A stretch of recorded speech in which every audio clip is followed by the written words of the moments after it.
உலகிலேயே கோதுமையை அதிகம் உற்பத்தி பண்ணக்கூடிய முதல் 10 இடத்துல இருக்கக்கூடிய நாடுகளை பார்க்கலாம். இதுல 10வது இடத்துல உக்ரைன் இருக்கு.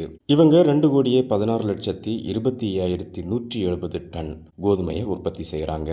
9வது இடத்துல துருக்கி இருக்கு.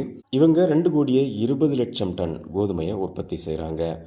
8வது இடத்துல பாகிஸ்தான் இருக்கு. இவங்க 2,81,60,500 டன் கோதுமையை உற்பத்தி செய்கிறாங்க.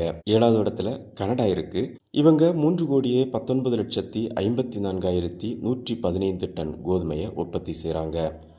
6வது இடத்துல பிரான்ஸ் இருக்கு. இவங்க 3,59,95,570 டன் கோதுமையை உற்பத்தி செய்கிறாங்க. 5வது இடத்துல ஆஸ்திரேலியா இருக்கு. இவங்க 4,11,99,486 டன் கோதுமையை உற்பத்தி செய்கிறாங்க. 4வது இடத்துல யுனைடெட் ஸ்டேட்ஸ் இருக்கு. இவங்க 4,93,13,930 டன் கோதுமையை உற்பத்தி செய்கிறாங்க. 3வது இடத்துல ரஷ்யா இருக்கு. இவங்க 9,15,00,000 டன் கோதுமையை உற்பத்தி செய்கிறாங்க. 2வது இடத்துல இந்தியா இருக்கு. இவங்க 11,53,675 டன் கோதுமையை உற்பத்தி செய்கிறாங்க. முதல் இடத்துல சைனா இருக்கு.